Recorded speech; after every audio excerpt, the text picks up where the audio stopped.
Hi, everybody. This is a picture of me in, I don't know, what do you think, like 1972? Okay, this is really exciting. I have a lot to show you today, so I'm excited to get into this. I'm Greg. I'm one of the designers on the team here at Posit, and I spend a lot of time in my life just trying to communicate things visually. I have no idea why this has been just kind of in my wiring since I was born. It's just something I've always focused on. So for the last couple years, I've been working with the Shiny team to see if I can make Shiny apps look better by default. Now, I'm sure your apps look terrific. I mean, let's be honest, they are terrific.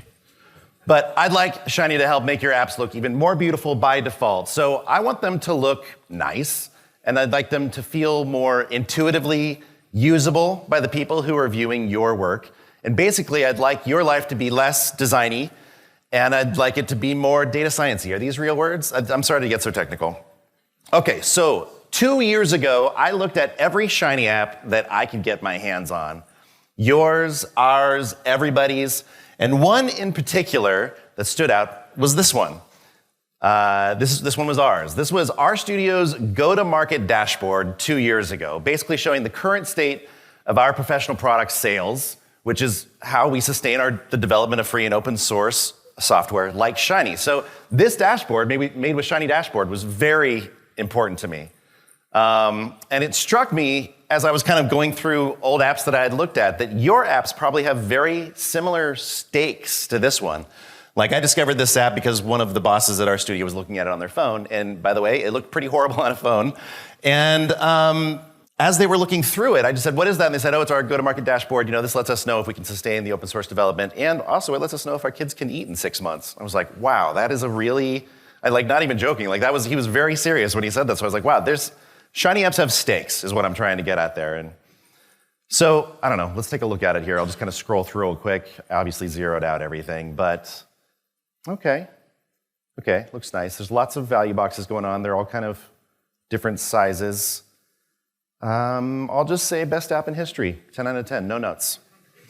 Having said that, I mean, this is obviously a very valuable thing, and the stakes are very high by what this is showing, and people really rely on this thing, and I'm sure this is what your apps are like as well. But I'm a graphic designer, and so I'm here to say, could it look better? I mean, did my voice get higher when I said that? Obviously, it's very valuable. I don't want to take anything away from what it's doing, but can we have nice, Shiny apps? After a bit of work, I'm happy to report that we can. We can have nice, Shiny apps, everybody. Okay, so 2 years ago, I gave a talk at this conference, basically showing the feedback that I had of all the UX trends I was seeing happening in the Shiny apps all the Shiny apps that I could get my hands on. Joe Chang called this one of my do this, don't do that talks. And this talk is kind of a sequel to that one. Back then, I talked about all the things we planned to do to make Shiny's UI look better. And this talk is to talk about what we've done in the last 2 years. Okay, so where do we start? Well, I've designed a lot of open source stuff in the past, or hexes for open source anyway. Here's some of them.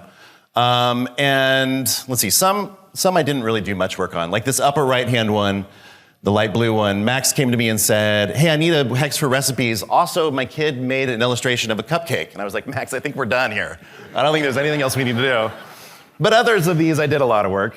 So if I'm going to work on how Shiny looks, of course I'm going to start right here. It's 10 years after I had made this. And, you know, I want a second crack at this thing. So we updated the hex this way. We kind of updated the blue. It's still a little nostalgic with some of the old school RStudio aspects to it, but I also did some of the vector work. Obviously, that's not what I'm here to talk about, but doesn't it kind of look like I dusted off that blue and made it a little bit more vibrant? Okay, so once we had this blue, we were ready to go. And I know that seems ridiculous, but that's actually how these processes work. I was like, let's make the hex amazing, and then we'll build from there. So from there, we had our Shiny primary blue. It's up there in the upper left-hand corner. And we made a whole complementing color palette to go with that blue.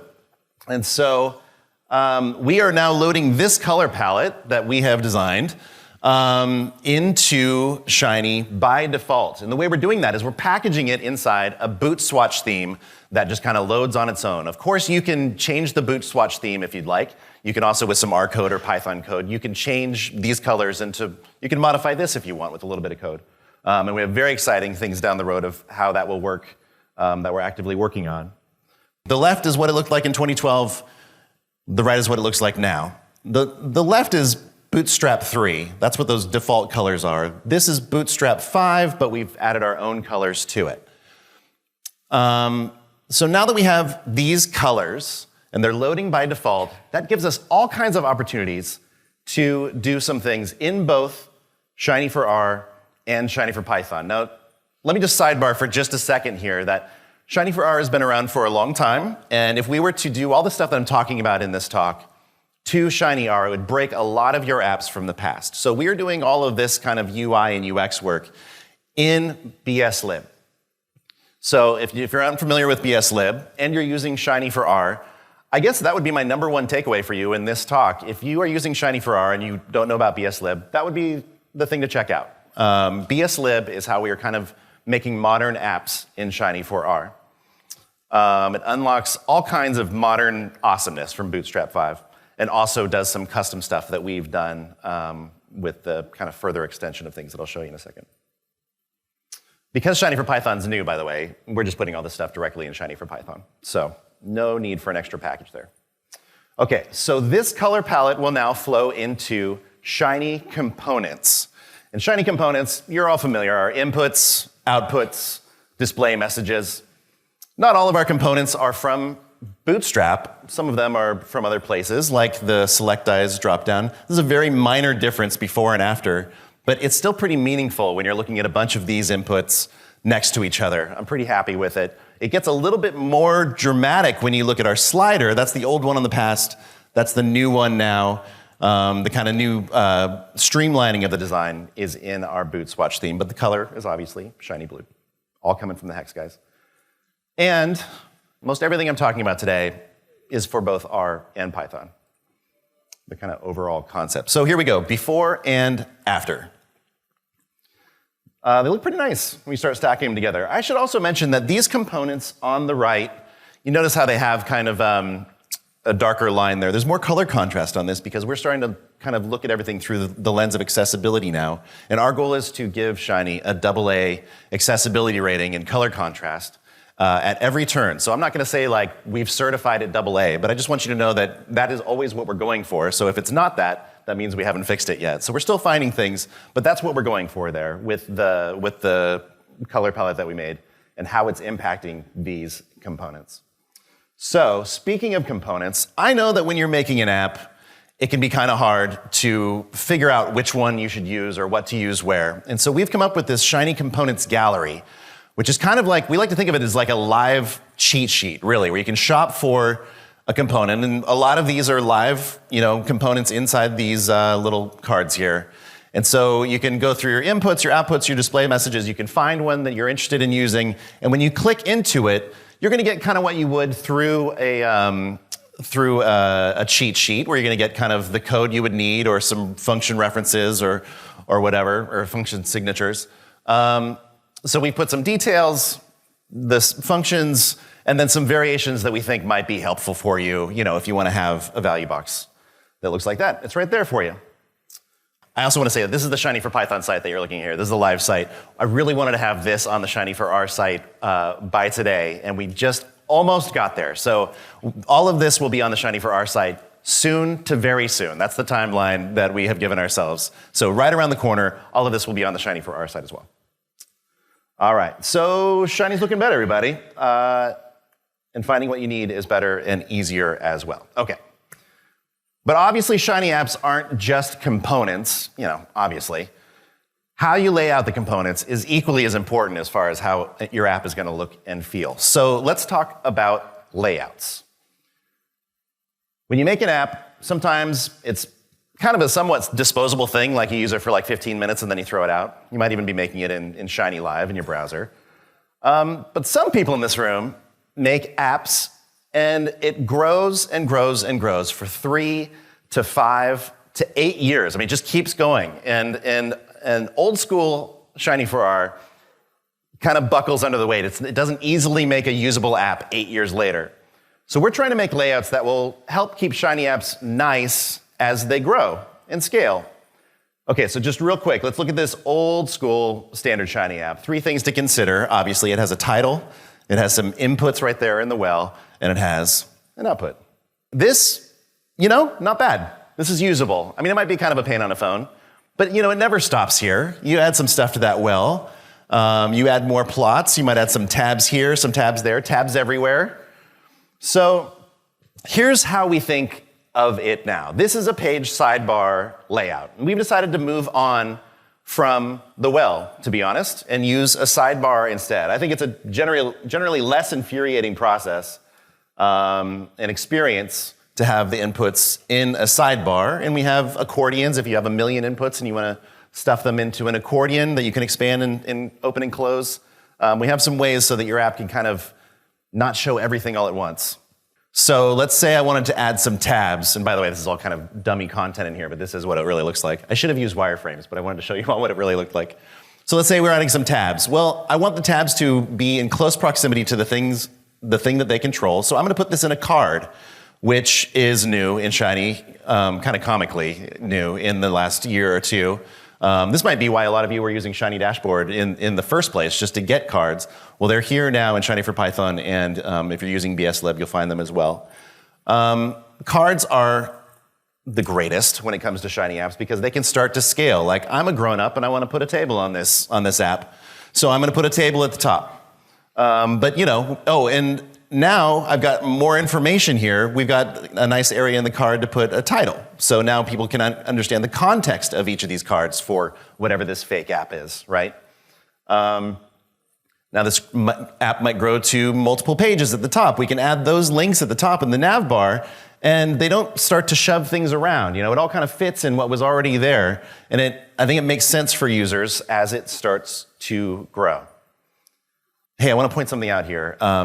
Notice how the table in the top one and the plot in the bottom one are taking up, kind of filling that space there. They're filling up the space that's been given to it. We're not setting a height here. That's happening with the fillable stuff that is in BSLib and Shiny for Python now. And actually, the cards themselves are not given a height. They're expanding to the area that they have available to them as well. And you have control over that. If you're trying to make a nice Shiny app, I would definitely check that out. And I'll have some links for the fillable stuff or just layouts in general at the end. Okay, so just like Shiny components, we've made a Shiny layouts place, which is a little bit more conceptual, like some illustrations of the kinds of layouts you might want to choose from. You can choose into a specific thing, or you can go into, this is hilarious, I'm showing you how to use the internet.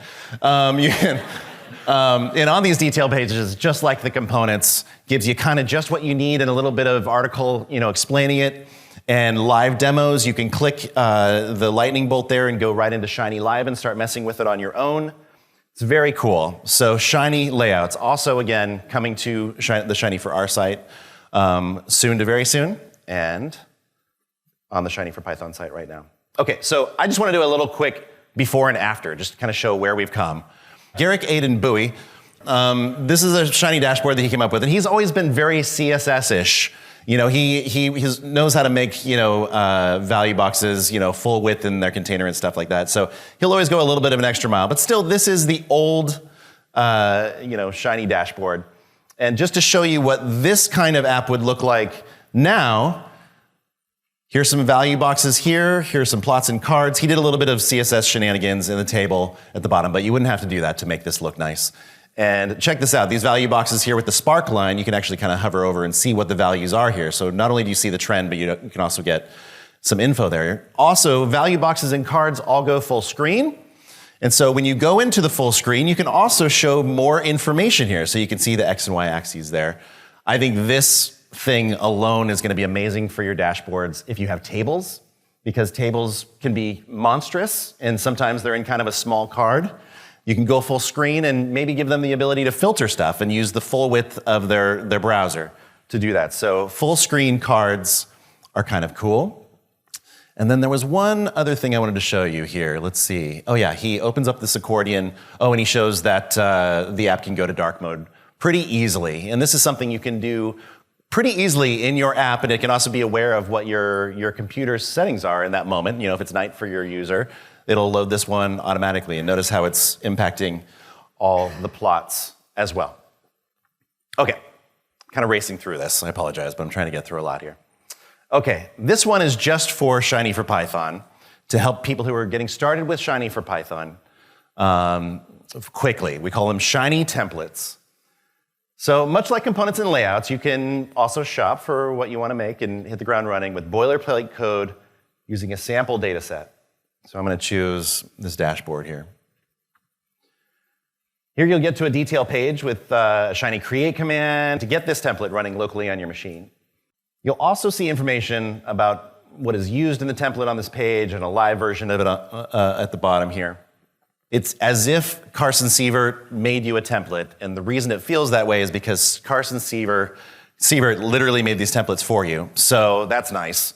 I'm kind of hand-waving my way through the templates thing because there's just no way I could get through all of it right now. So, let me get to this next slide here. Carson actually filmed 2 videos showing how this works, sharing his screen, walking you through getting a template running on your machine, and then also swapping out that data set with your own data and kind of figuring out how to field those errors once they happen. All right, everybody, that was a lot, but that's my overview of how Shiny looks better in 2024 in both R and Python. If you want to get started in Python with some of the stuff I talked about, go to the Shiny for Python site and go to the components drop down there. If you are using BSlib and Shiny for R, go to this layouts drop down here, and that is going to help you get started there with that fillable stuff, and you'll hit the ground running. Thank you so much, everybody.